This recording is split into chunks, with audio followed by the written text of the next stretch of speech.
Zoti gruan thashë ka bërë origjinën e njerëzimit. Edhe ajetet kuranore që flasin o ju njerëz, keni frikë Zotin tuaj që krijoi ju nga një mashkull dhe një femër dhe prej tyre nxori shumë burra dhe shumë gra. Këtu e kupton që kjo është realiteti më i madh i gjithë njerëzimit. Origjina jon është një burrë dhe një grua. Është Ademi dhe Havaja. Ato janë plotësues me njëri tjetrin.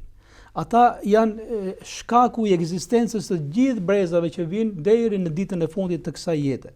Dhe kjo është, nëse ti origjinën e diçkaje e lexon drejt dhe siç duhet, edhe vazhdimsinë përpasoj ke për ta lexuar drejt dhe siç duhet.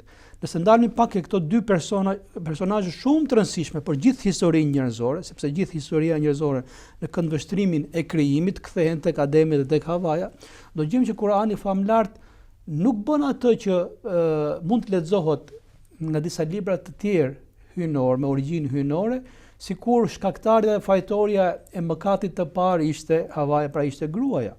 Do gjejmë të kundërtën në shumicën e ajeteve kuranore, Zoti ju flet të dyve. Urdhrat janë për të dy dhe qurtimi është për të dy. Dhe që të dy kërkojnë falje. Pra, nëse është faj dhe gabimi është i të dyve. Si gjithmonë njerëzit ku bëjmë faj dhe gabim, debati më i madh është ku t'ja faturojmë gabimin.